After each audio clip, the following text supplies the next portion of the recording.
Selama berabad-abad, Indonesia mengalami penjajahan, dimulai oleh Portugis pada abad ke-16, lalu Belanda yang menjajah lebih dari 300 tahun. Penjajahan ini membawa kemiskinan, keterbelakangan, dan hilangnya jati diri bangsa. Meski begitu, semangat perlawanan terus tumbuh dari perjuangan fisik seperti Perang Diponegoro hingga gerakan nasional awal abad ke-20 yang ditandai lahirnya organisasi seperti Budi Utomo dan Sarekat Islam. Saat Jepang menguasai Indonesia pada tahun 1942, penderitaan baru muncul lewat kerja paksa dan represi. Namun, Jepang juga membuka peluang bagi kaderisasi pemimpin Indonesia. Menjelang kekalahannya di Perang Dunia Kedua, Jepang membentuk BPUPKI pada 29 April 1945. Disinilah untuk pertama kalinya secara resmi para tokoh bangsa dari berbagai latar belakang suku, agama, dan ideologi berkumpul untuk membicarakan masa depan Indonesia secara serius dan terstruktur. Inilah awal mula kelahiran Pancasila, sebuah dasar negara yang lahir dari semangat persatuan, pengalaman, sejarah panjang, dan idealisme para pendiri bangsa. Sidang pertama BPUPKI digelar pada 29 Mei sampai 1 Juni 1945 di Jakarta. Diikuti oleh 62 tokoh dari berbagai golongan. Tujuannya merumuskan dasar negara. 3 tokoh menyampaikan pandangan mereka, Muhammad Yamin, Supomo, dan Soekarno. Pada 1 Juni, Soekarno memperkenalkan istilah Pancasila sebagai dasar negara yang lahir dari nilai-nilai bangsa sendiri. Pada tanggal 1 Juni 1945, dalam pidatonya Soekarno mengusulkan 5 prinsip.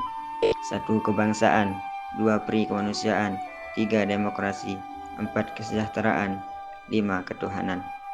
Ia menyebutnya Pancasila, yang bisa diringkas menjadi Trisula, bahkan satu sila, gotong royong. Pidato ini menjadi dasar pemikiran lahirnya Pancasila. Untuk menyatukan berbagai pandangan, dibentuk Panitia 9 pada 22 Juni 1945. Mereka merumuskan Piagam Jakarta yang menjadi dasar awal pembukaan Undang-Undang Dasar 1945, hasil kompromi antara kelompok nasionalis dan Islam. Sidang BPUPKI menghasilkan 2 hal penting. 1. Piagam Jakarta dengan rumusan awal Pancasila. 2. Rancangan Undang-Undang Dasar sebagai kerangka hukum negara. Sila pertama dalam Piagam Jakarta kemudian diubah pada 18 Agustus 1945 demi menjaga persatuan. Proses ini menunjukkan bahwa Pancasila lahir dari semangat kebersamaan dan toleransi. Sidang kedua BPUPKI berlangsung pada 10-17 Juli 1945 di Jakarta untuk menyusun rancangan Undang-Undang Dasar.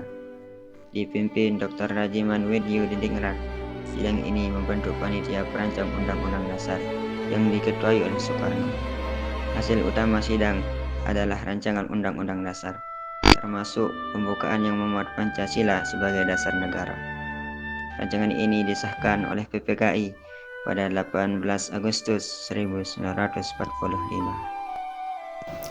Setelah BPUPKI merampungkan perumusan dasar negara dan rancangan Undang-Undang Dasar, langkah selanjutnya adalah mempersiapkan kemerdekaan secara konkret. Maka, pada tanggal 7 Agustus 1945, Jepang membentuk PPKI atau Panitia Persiapan Kemerdekaan Indonesia. PPKI beranggotakan 21 tokoh dari berbagai daerah dan latar belakang, dipimpin oleh Insinyur Soekarno sebagai ketua dan Dr. Andes Muhammad Hatta sebagai wakilnya. Meski dibentuk oleh Jepang, para tokoh nasional menjadikannya peluang untuk mempersiapkan kemerdekaan secara mandiri. Tugas PPKI meliputi pengesahan konstitusi, pembentukan pemerintahan, dan pemilihan pemimpin negara. PPKI pun bekerja dengan semangat nasionalisme tinggi untuk mewujudkan Republik Indonesia. Pada tanggal 18 Agustus 1945, sehari setelah proklamasi, PPKI menggelar sidang pertama. Salah satu keputusan pentingnya adalah mengesahkan Undang-Undang Dasar 1945 sebagai konstitusi resmi Republik Indonesia. Undang-Undang Dasar ini merupakan hasil rumusan BPUPKI, termasuk Piagam Jakarta sebagai draft awal. Dalam sidang ini, terjadi perubahan penting pada sila pertama dalam pembukaan, yang awalnya dengan kewajiban menjalankan syariat Islam bagi pemeluk-pemeluknya, diganti menjadi ketuhanan yang Maha Esa, demi menjaga persatuan di tengah keberagaman bangsa. Dengan pengesahan ini, Indonesia memiliki dasar hukum yang sah untuk membangun pemerintahan dan kehidupan bernegara. Masih dalam sidang yang sama, PPKI secara aklamasi memilih Soekarno sebagai presiden dan Muhammad Hatta sebagai wakil presiden Republik Indonesia yang pertama. Pemilihan dilakukan tanpa pemungutan suara, menunjukkan kepercayaan penuh kepada dua tokoh utama perjuangan kemerdekaan tersebut. Setelah pengucapan sumpah jabatan, Soekarno dan Hatta langsung membentuk pemerintahan, menyusun kementerian, dan membangun lembaga-lembaga negara. Langkah awal ini menandai dimulainya pemerintahan Indonesia merdeka di tengah situasi yang masih penuh tantangan. Pancasila adalah dasar negara dan ideologi bangsa Indonesia. Pancasila juga menjadi landasan fundamental yang memandu Indonesia dalam menjalani kehidupan berbangsa dan bernegara secara adil, bersatu, dan berdaulat, dengan menjunjung tinggi nilai-nilai kemanusiaan dan ketuhanan. Dan di dalam Pancasila terdapat 5 asas atau 5 dasar yang menjadi pedoman kehidupan berbangsa dan bernegara bagi seluruh rakyat Indonesia.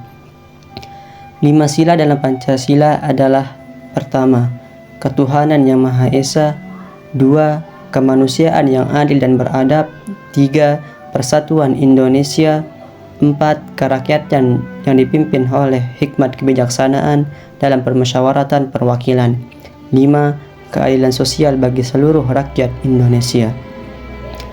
Dengan demikian, kita telah melihat dan menyaksikan proses pembentukan Pancasila dan bagaimana ide-ide tersebut menjadi dasar negara Indonesia. Dari penjajahan Belanda hingga kemerdekaan Indonesia, bangsa Indonesia telah berjuang keras untuk mencapai kemerdekaan dan membentuk negara yang berdasarkan Pancasila.